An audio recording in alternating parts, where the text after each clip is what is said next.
Well, this is after the third day of splitting. We got a little bit here. A noisy loader operator. We've taken a couple buckets out.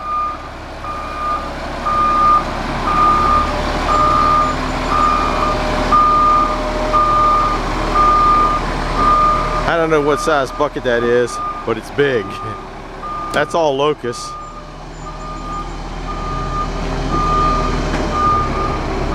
The far side this is cherry and ash, and ash up there. This pile and this pile, and the pile back there are oak. It's my third day running this machine, and I'm liking it more and more, only because I know there's no way in the world I would have split all that wood in 3 days by hand and still be able to move. I might be able to keep up with this machine for a half hour, and then I'd be gone. We're only running it with 3 people. One person steady loading it, another person on the other side is taking the big chunks and sending them back through. Once again, we are still getting hung up with big pieces through the 6-way wedge that really should have gone through it.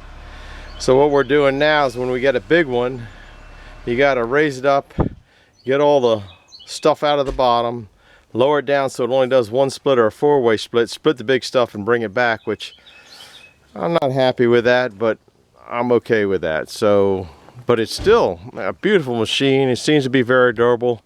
I don't think I've ever looked at any of these gauges to see what they're hitting. That's just not, I'm watching the wood, watching this and watching that.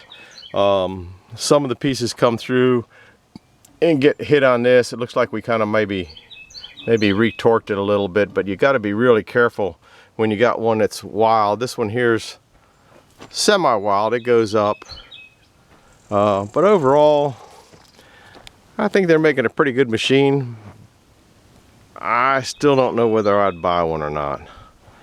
But when you look around at this, the paint is unbelievable on this thing. I don't know what kind of paint they use, but whoever painted it, I mean, I know they painted it, but the paint that they're using is just seems to be like rock solid, very hard. Once again, this is the upper view of our piles of wood. I don't know how tall they are because they go down about into 3 foot cement barriers. There's no way I could have split that, but we have, I think, 35 hours on the machine now is what we've, I think 35 hours is what we've done that in. And the only thing I was told, that as soon as you idle the machine down, get the key out of it, because it'll register hours with the key in it. So that's all right. It's a rental piece. And maybe the reason they have it not quite as strong as you want it, so you don't don't hurt anything. It likes, that's the chain bar oil. It drinks chain bar oil. It might be set a little bit higher than it needs to be, but it's a rental piece, and they want it set that high, then that's fine. That's not a problem.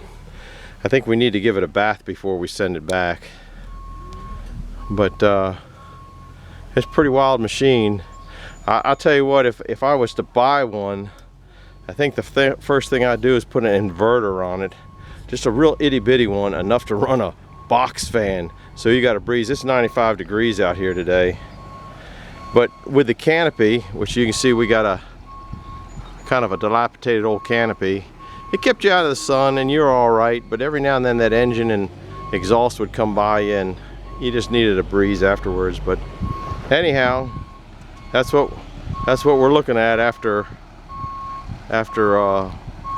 I think 35 hours. I'm not quite sure. 34, 35, somewhere around there. We got it for another 5 hours, and we put a hurting to the wood. So anyway, over and out.